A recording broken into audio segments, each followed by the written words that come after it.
Transforming overwhelm. Transforming overwhelm. Another word for overwhelm is chaos. And what we do is we transform it into play. So let's explore this journey.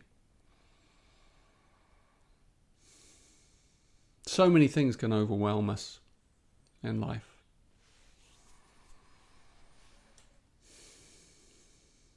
Our responsibilities, our families, our work, our mind, our wounds, grief, our loss, suffering. So many things can overwhelm us. Time, just being in a body, just being in this world is sometimes overwhelming. And some of us are more apt to be overwhelmed than others. What it is it's the raw energy of chaos. And chaos is, the ancient alchemists, medieval alchemists, they call it the massa confusa, the chaos of the elements, the very beginning of the world. So they say that the world began from the swirling of the elements, which actually is kind of true. And we can apply that in a way to our lives. Because sometimes, we feel like everything's just in a swirl and we can't find any coherence and we can't find any peace and we can't even find a breath for ourselves. And that's so challenging. So how do we transform that? Well, the first thing is to understand that it's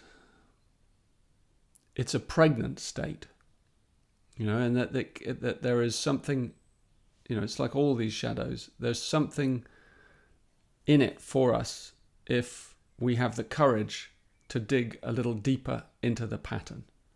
If we are simply adrift on the waves, a victim of it, then it's very difficult for us to separate ourselves from that feeling of overwhelm. And therefore, it's very difficult and challenging for us to unlock its benefits, its potential secrets. Because the essence of these teachings are that every shadow contains a gift. Every difficult state is actually a launch pad for an awakening inside us. Overwhelm being one.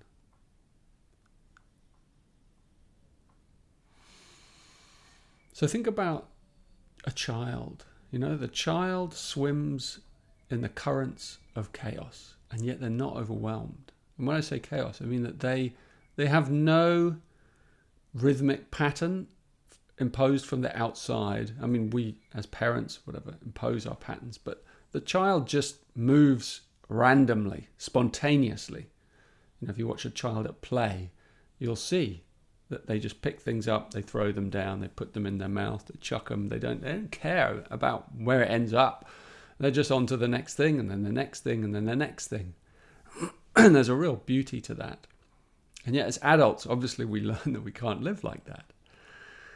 And yet, internally, it's possible that we can.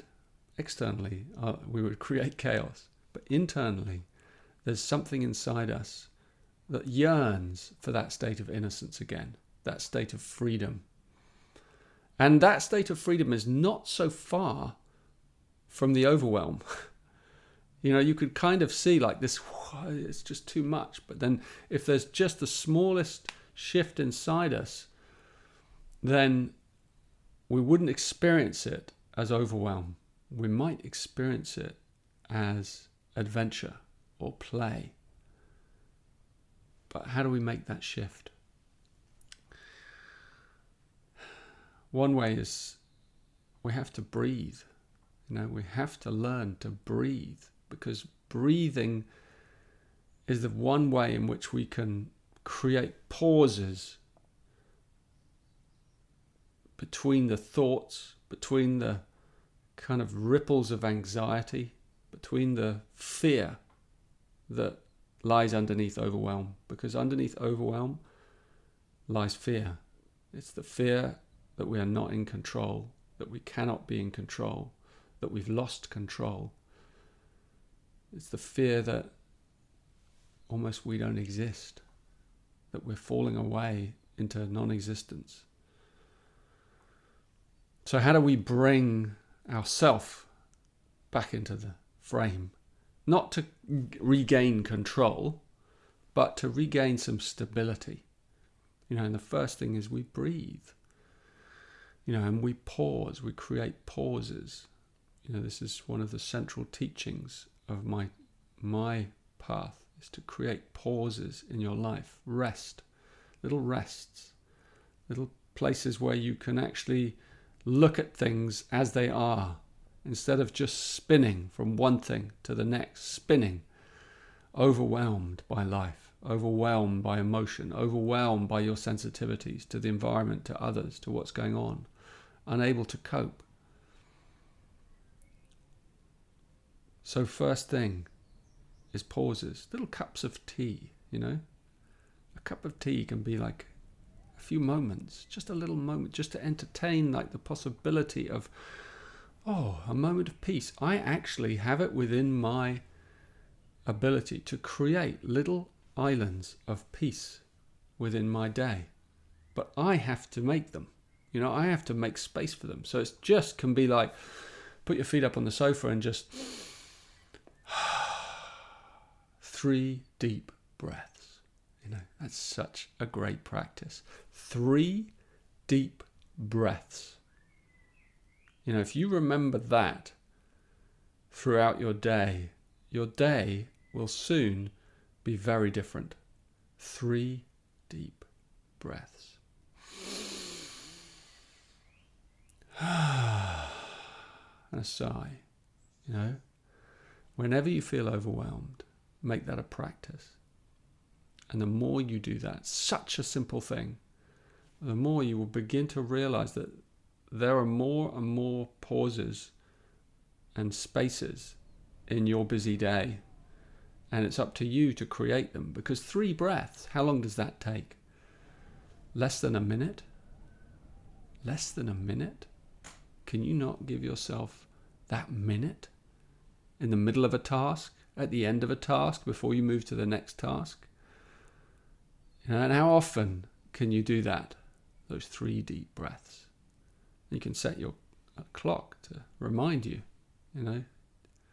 every hour, 3 deep breaths. Every half an hour, whatever it is, put it on your mirror, put it on your thing. 3 deep breaths above the washing up. Just write it. Wherever you create it. There's no one that can't do that. And soon you'll see that this very simple approach begins to open up your life, your inner life, and you begin to realize actually you're not out of control, because you're dictating the rhythm now, because you just said everything else stops, everything, even the child screaming, 3 deep breaths. The child will be fine for 3 deep breaths. And then you can approach, and you will approach in a different spirit, having had those 3 deep breaths. You will approach in a different way, more measured, more calm, more centered, more clear. You can change your entire life just through this.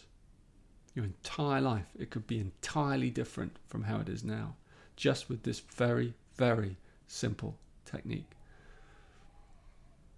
So I offer it to you today. And what you'll see is then your life becomes to be more of a play again. Because when you're not overwhelmed, you can respond to things in a playful way. You can, even difficult things, even painful things, even difficult relationship patterns. 3 deep breaths gives you that moment of space that probably prevents you from saying the thing that would have caused even more pain, or thinking it even. Like 3 deep breaths clears the mind, just momentarily. and then the mind comes back in. But it gives that little bit of space so that you reframe the way you're seeing something, and you can reframe it in a much more positive light.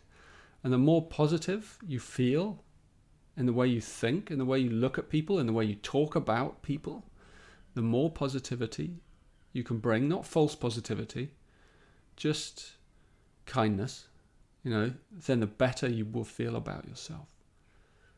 And the better you will feel about life, and the more joy you will begin to feel, and the more happiness, and the more playful you can be. And then you can begin to smile, and you can begin to laugh.